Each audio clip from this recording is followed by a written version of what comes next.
God everyone. Mimi namshukuru Mungu kwa kutupea hiyo opportunity. Yenyewe ijakuwa rahisi. Since we started the journey of World Cup, tumepambana mpaka tumefika World Cup.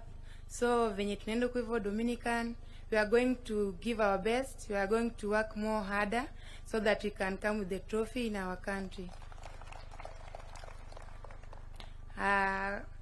Mr. President, tunakushukuru sana for your support kwa kila mtu, and the Ministry of Education pia tunawashukuru sana kwa kutupea hiyo chance, because we have some girls that they are in Form 4s.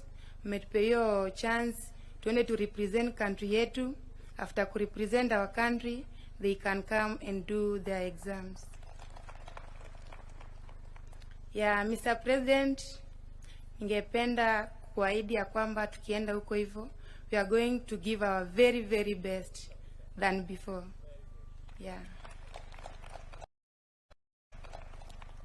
Na ningependa kuomba President, venye tunaenda huko hivyo Dominican, we really need your support.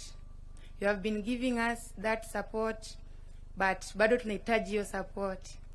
And my players wenzangu, mimi nawaaminia kila mmoja wao.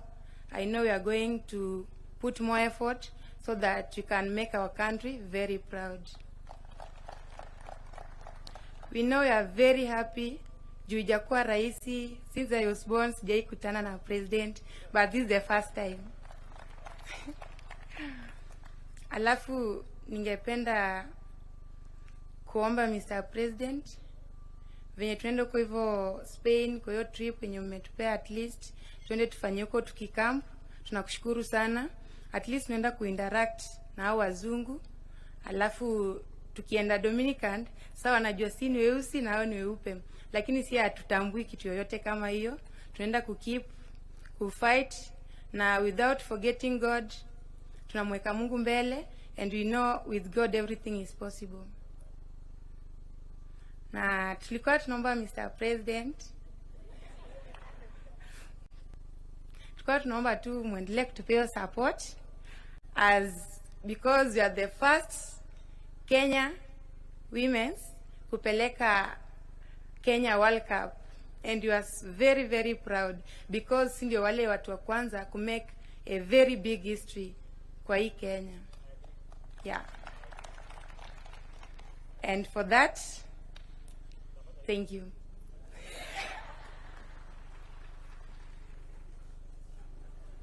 Makofi ya kapteni akiwa ametuahidi ya kwamba kikombe kitakuja Kenya. Makofi ingine yake kwa tafadhali. Niruhusu mheshimiwa